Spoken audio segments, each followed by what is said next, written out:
एक यहूदी सी तो नखा खराब हो गई, बड़िया दवाइयां लईयां, बारे च गल ना आई। उहदी धी सी सियाणी, औलाद सियाणी भी तो होंदी है बंदे दी, सारी एक जैसी तो थोड़ी होंदी।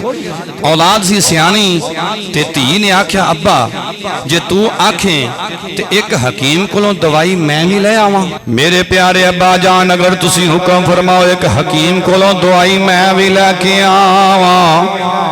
यहूदी बोलिया ते कह लगा हाँ धीए ठीक है, जिवें तेरा दिल कर दे उंज ही कर ले। बच्ची उठ बैठी ते जान लगी अपने सिर ते दुपट्टा ले लिया, खरामा खरामा आहिस्ता आहिस्ता धीमे धीमे अंदाज विच अपने घर तो बाहर धी निकलदी पई है। बाप ते बाप ही हुंदा है। यहूदी कहन लगा वेखी धीए ध्यान नाल जाई, बाजार बड़े खतरनाक ने, गलियां बड़ियां खतरनाक ने, ध्यान नाल जाई। अल्लाह अकबर कबीरा। यहूदी दी धी कहन लगी अब्बा परेशानियां छड्ड दे, जेड़े हकीम कोल मैं जान लगी ओ तां नंगे सिरा ते चादरा ही देंदा है, जिन्हें आके औरत नूं अजमत दे छड्डी है। यहूदी कहन लगा काकी तेरी गल मेरी समझ च नहीं आ रही, लेकिन बच्ची कहती है तू समझ भावें ना समझ, मैं चली हाँ दवाई लैके आनी हाँ।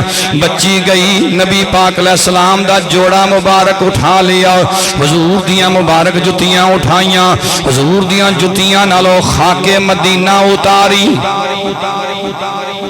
खाके शिफा उतारी। एक बड़ा लम्मा उन्वान है खाके शिफा ला, कदे पढ़ांगा इंशाअल्लाह जिंदगी रही थे।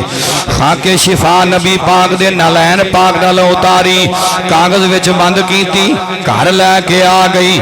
सुरमे दी सलाई कड्डी, ओ मिट्टी मुबारक सलाई दे नाल ला के बाप दी अखां विच ला दिती।